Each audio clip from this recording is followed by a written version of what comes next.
In a quiet village by the river Nile, where reeds danced with the wind and children played under tamarind trees, there lived an old man named Mzee Kamau. Mzee Kamau was a farmer, not a rich one, but one who treated every seed as if it carried the fate of the world. His hands were rough from decades in the soil, and his back bent like an old banana stalk, but his eyes sparkled with a wisdom time could not erase.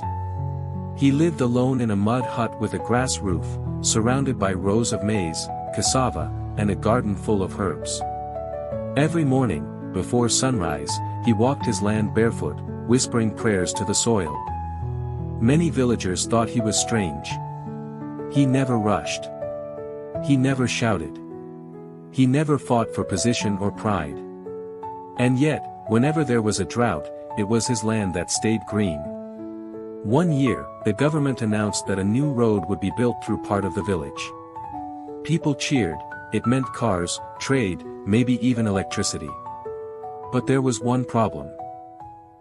The road had to pass through Mzee Kamau's farm. Officials came with papers. "Sell the land," they said. "We'll pay you well. Move to town. You're too old to keep farming anyway." Mzee Kamau listened quietly. Then he shook his head. "I cannot sell it," he said. "There is something in the soil that must grow first." People laughed. "He's a crazy old man," they said. "What is he waiting to grow? Gold?" But what they didn't know was this: 40 years earlier, Mzee Kamau had planted a special seed deep near the center of his land. It was the seed of an African mahogany, a tree that takes decades to mature, but when it does, it can live for hundreds of years, sheltering generations.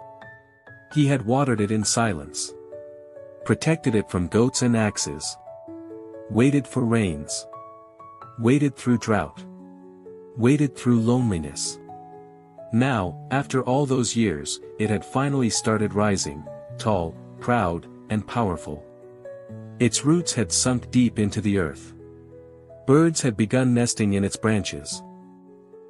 "I am old," he said, "but that tree will live long after me. It will give shade to your children. Shelter to the tired. Wood to the builders. I may not live to see what it becomes. But someone must start what others will finish."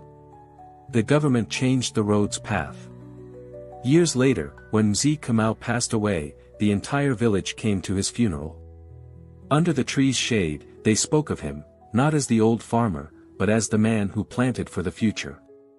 And from that day on, whenever a child was born, parents would take a seed and say, "Plant this, like Kamau. Not for now, but for tomorrow." Moral of the story: wisdom doesn't always shout, it plants.